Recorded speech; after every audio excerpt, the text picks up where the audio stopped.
Bonjour à tous, je suis ravie de vous retrouver pour une nouvelle vidéo dans laquelle je vais vous parler de ce roman, enfin de ce livre, c'est pas un roman, Réfléchissez et devenez riche de Napoléon Hill. Alors je vous avais déjà fait une vidéo par rapport à ce livre là, enfin plus particulièrement par rapport à un chapitre qui m'avait choqué dans ce livre où il parle des femmes et de la transmutation sexuelle. Bon, je vais pas en reparler ici, je vous laisserai le lien ici dans le petit i si ça vous intéresse d'aller la regarder.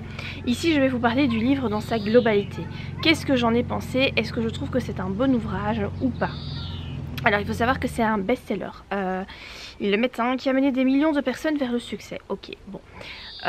Ça reste apparemment la base quand tu veux transformer ta vie, atteindre tes objectifs et surtout faire rentrer des sous voilà, chez toi quand tu n'es pas satisfait de ce que tu gagnes et que tu voudrais gagner plus.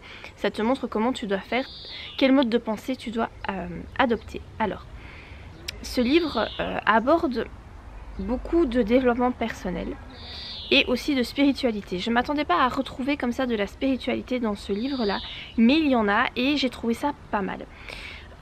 C'est un livre qui a été écrit, je pense, dans les années 50 ou début des années 60 et je trouve qu'en fait il n'est plus très à jour. Il y a beaucoup de notions un petit peu obsolètes dans ce livre là et je trouve plus particulièrement en fait en ce qui concerne les femmes. Tu sens que ce livre a été écrit pour les hommes, pour que les hommes deviennent des entrepreneurs avec du succès quoi. Alors une femme peut l'être aussi, c'est sûr qu'à l'époque je pense que c'était beaucoup plus rare qu'une femme soit entrepreneur, mais à notre époque ben voilà, ça devient de plus en plus courant et les femmes sont tout à fait capables de gagner autant d'argent que les hommes. Le livre je pense devrait être mis un petit peu à jour parce que du coup même si je me suis dit moi en le lisant que les conseils je pouvais les adapter à moi, même si ils parlent au masculin, ça reste quand même un peu difficile parce que tu sens une espèce de réticence envers les femmes. Je sais pas trop comment l'expliquer mais moi ça m'a un peu gênée et puis t'as aussi le chapitre où il parle des femmes mais de façon pas... Enfin moi j'ai pas trouvé ça très positif en fait et ça m'a un petit peu gênée. Pour autant, il y a des bons conseils que je garde en tête. Il y a tout un chapitre sur l'autosuggestion. L'autosuggestion, c'est la même chose que la loi de l'attraction en soi. Voilà, c'est le fait de se répéter des phrases continuellement qui font qu'en fait, comme tes pensées attirent ce qui t'arrive, c'est le principe aussi de la loi de l'attraction. Tu émets des vibrations et l'univers répond à ces vibrations en t'apportant ce que tu demandes. Si tu es tout le temps négatif, tu ne vas attirer que du négatif. Si tu es positif, tu vas attirer du positif, etc. L'autosuggestion c'est quelque chose que j'applique depuis des années dans ma vie, ça fonctionne très très bien, en tout cas avec moi ça fonctionne super bien. Moi je ne remets pas en doute cette notion parce que j'ai déjà pu le prouver à maintes reprises que ça fonctionnait. En soi il te dit quand même que pour atteindre la richesse tu dois avoir quand même des notions de développement personnel. Il faut que tu aies certaines notions que tu ne peux avoir que quand tu lis, je pense, ce genre d'ouvrage ou que tu fais appel à des coachs, etc.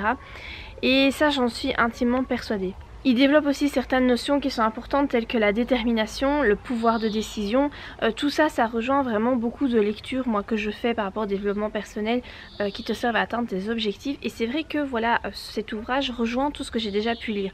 Donc ce qui me pousse à croire que ce qu'il dit, c'est quand même pas des conneries. Voilà. Il y a un conseil qu'il donne dedans que je ne connaissais pas et qui, voilà, j'ai décidé de le retenir parce que je trouve que c'est un super conseil. Moi ça me parle énormément. Moi je suis très forte en tout ce qui est visualisation. Ça fait partie de l'autosuggestion aussi, hein. C'est visualiser des choses même qui ne sont pas réelles, mais quand tu arrives à les visualiser correctement et à penser avec ton cœur, à y mettre de l'émotion, ces choses finissent par arriver. Et il explique qu'en fait lui ce qui fait, qui fonctionne très bien, c'est que il s'imagine autour d'une table, il est le président de la table et autour de cette table se trouvent différentes personnes qu'il admire ou en tout cas dont il admire certaines qualités, qui ont développé certaines qualités qu'il souhaiterait avoir pour mener à bien ses projets. Et j'ai trouvé que l'idée était vraiment très bonne parce que je me vois totalement faire ça. Tu sais quand tu as des auteurs comme ça que tu admires parce que je sais pas moi, tel auteur tu trouves qu'il fait extrêmement bien les descriptions de paysages, etc. Et tu sens que toi c'est pas ton fort quoi, voilà, t'es un peu plus faible là-dedans.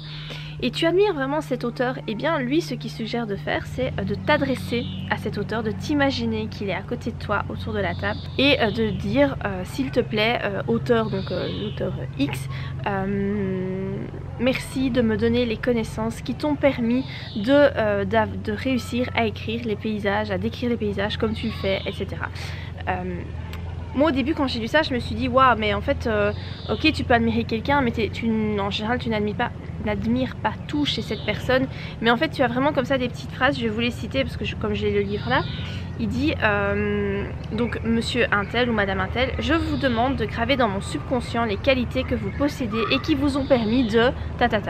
Tu peux aussi dire monsieur machin, je vous prie de me donner les connaissances qui vous ont permis de ta. Ou encore une autre personne, je voudrais vous emprunter votre extraordinaire habileté à, donc par exemple votre extraordinaire habileté à décrire les émotions par exemple.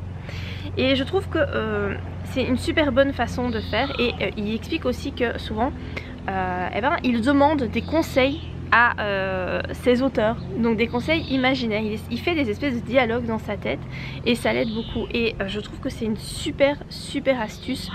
Alors est-ce que tu peux faire ça avec des auteurs qui sont encore vivants?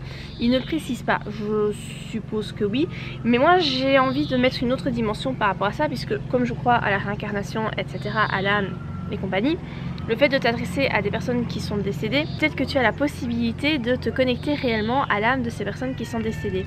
Pour autant je me dis que quand tu es encore, quand tu es vivant, quand tu dors, moi je pense que tu pars en astral, qu'on part tous en astral, et que donc il est possible de se connecter à l'âme d'autres personnes vivantes, en tout cas dans nos rêves, la nuit. Voilà en gros, je vais pas en parler plus longtemps de cet ouvrage, je vous dis il est pas mal. Il est pas mal, mais beaucoup plus adressé aux hommes qu'aux femmes. Si vous êtes une femme, il faut vraiment essayer de passer outre ça.